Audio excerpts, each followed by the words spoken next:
হুম, তুমি খাচ্ছ দাচ্ছ বেরোচ্ছ, হ্যাঁ বুড্ডো, একটু না খাবার না পড়ে থাকে, আমি আগে থেকে বলে দিচ্ছি।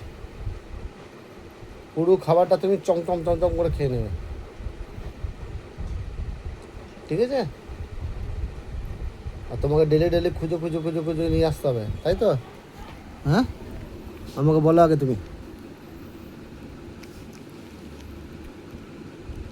খুঁজে খুঁজে নিয়ে আসতে হবে? সকালে বেরোচ্ছ, আসছো না, লোকে কী ভাবে? হ্যাঁ গুড্ডু, কই? আমি কোনো কথা বলবো না, খাবে কাটি, খাও, খেয়ে নাও, চুম চুম করে খাও।